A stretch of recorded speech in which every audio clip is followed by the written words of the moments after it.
To me, the Bismarck was the Death Star. It was a kind of mechanized warfare that hopefully will never exist again. She was too strong to fall so quickly. A giant of steel, gone in mere minutes. For decades, she lay hidden beneath the waves. When rediscovered, the truth beneath the surface was stranger than the legend. Destroyed, yet somehow unbroken. So what really sank the Bismarck? Before her fall, Bismarck was no ordinary ship. She was a symbol, a legend carved from steel and ambition. Named after Otto von Bismarck, the Iron Chancellor who unified Germany, the battleship carried the weight of an empire's pride and military might. Launched in 1939, she embodied the cutting edge of naval technology. A floating fortress armored thick enough to resist the heaviest shells, armed to dominate any enemy fleet. Technically, the Bismarck was a marvel. Equipped with 8 massive 15-inch guns, state-of-the-art fire control systems, and tough armor plating, she was built to challenge British naval supremacy in the Atlantic. Politically, she was a beacon of Nazi Germany's resurgence, a statement that the Third Reich could challenge the world's oceans. Her significance grew when she decisively destroyed HMS Hood, Britain's pride and largest warship, in mere minutes. The shockwaves sent through the Allied forces heightened the stakes. The British Admiralty ordered every available ship to hunt the Bismarck down, turning the pursuit into a desperate and relentless chase. This was not just a naval battle, it was a clash of wills and symbols, power pitted against power. The Bismarck was both myth and machine, emblematic of an age where steel and ideology collided violently. Her fall became inevitable, yet intensely personal, echoing pride and hubris. Beneath the surface of her sinking lies a story rich with technical genius and tragic human elements, an enigma of wartime glory meeting fatal vulnerability. The truth of her end would not only reveal the limits of power, but also challenge the stories we thought we knew.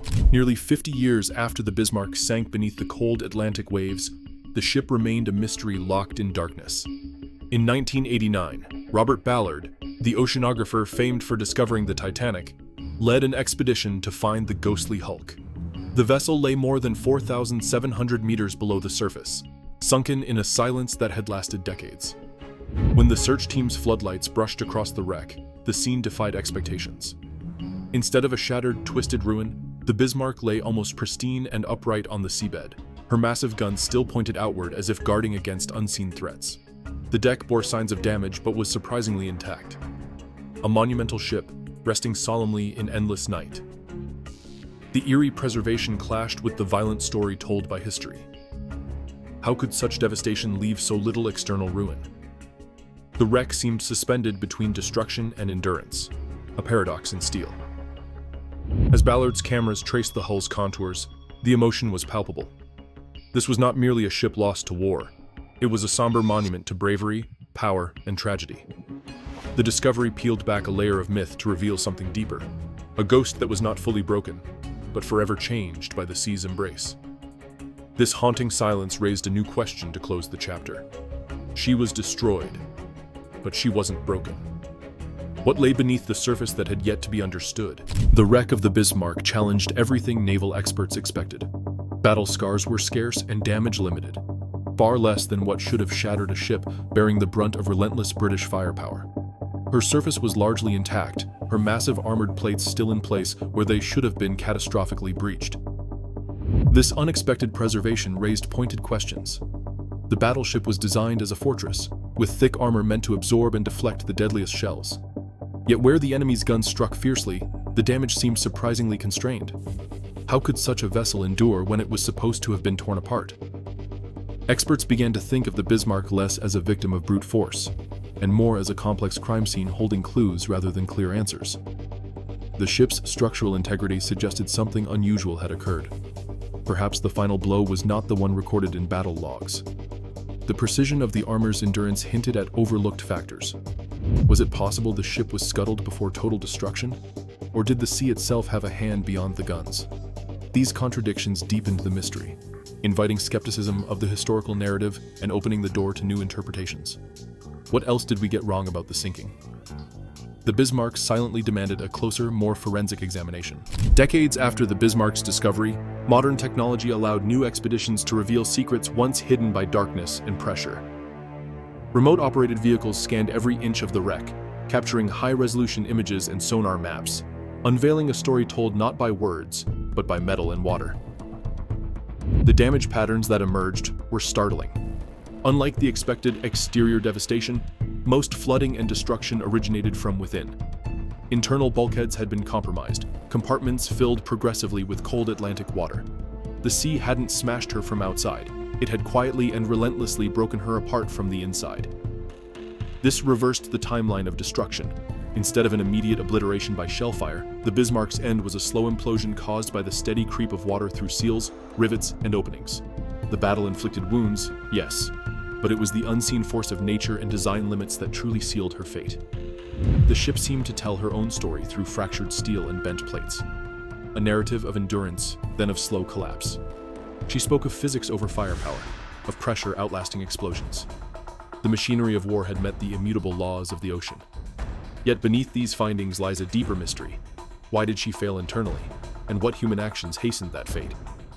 The answers, like the wreck itself, lie buried beneath layers of steel and time. The final moments of the Bismarck are a tale of conflicting truths. Survivors recall a grim decision inside the stricken ship: to sink her themselves rather than surrender. Opening valves and setting scuttling charges, the crew acted to deny the British the prize of capturing their mighty ship intact. Yet British eyewitnesses insist the Bismarck went down under the weight of their relentless naval bombardment. They describe watching her flood and sink, a casualty of war's fury. Both versions were guarded with conviction, each side certain of its own reality. Inside the battleship, chaos reigned. Fires raged, compartments flooded, and officers stood at the brink of collapse. Every choice was weighed against honor, survival, and the ravages of war. For the Germans, scuttling was an act of control and dignity, a way to dictate the ship's fate. For the British, the sinking was a hard-fought victory, a testament to their might. This duality presents a moral and emotional conundrum. Is the Bismarck's end a story of self-determination or overwhelming defeat? The line blurs between scuttled and slain, honor and loss. Both narratives hold fragments of truth without a definitive resolution. It is this ambiguity that deepens the ship's mystery, reflecting not just on steel and strategy, but on the human hearts entangled in her final hours. The Bismarck's death became an echo of wartime complexity, beyond simple answers. The Bismarck was a marvel of naval engineering, built to endure the fiercest battles. Her armor was thick, her guns powerful, and her structure rigid, designed to withstand a storm of firepower. Yet this very precision became her undoing. Inside, the ship was divided into many small compartments, each sealed to hold back flooding from battle damage. But these compartments lacked the flexibility to equalize pressure when water entered. Once a breach occurred, water began flooding one section after another in a relentless chain reaction. This progressive flooding caused internal bulkheads to fail one by one.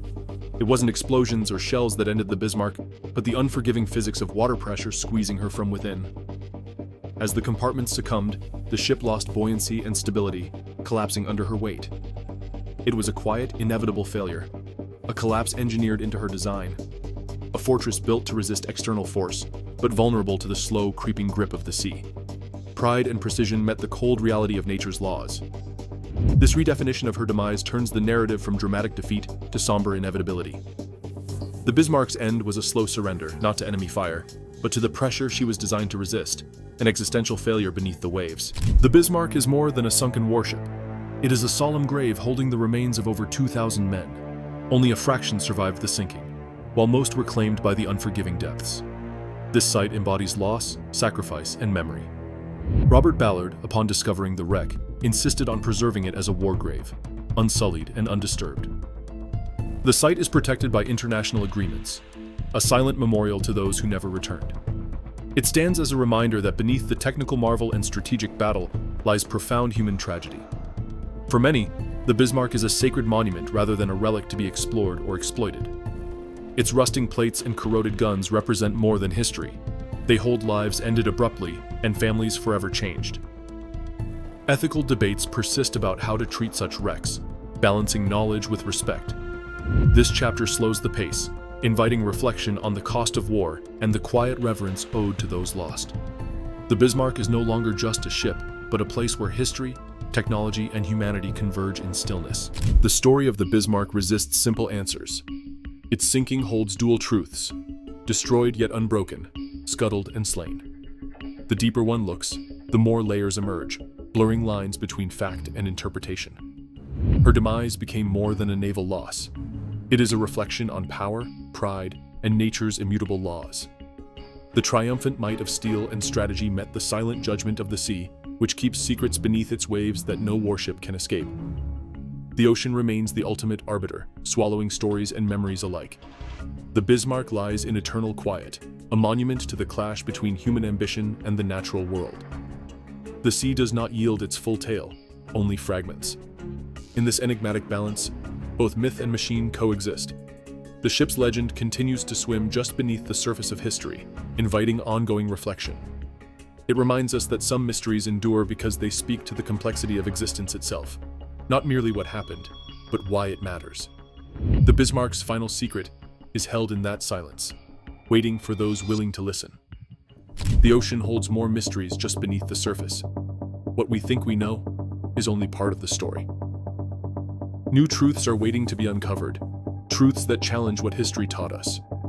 Your perspective matters now more than ever. Will you lean into the unknown or settle for the familiar?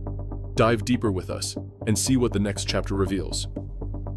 Because some stories are never truly finished, and you are part of the unfolding mystery.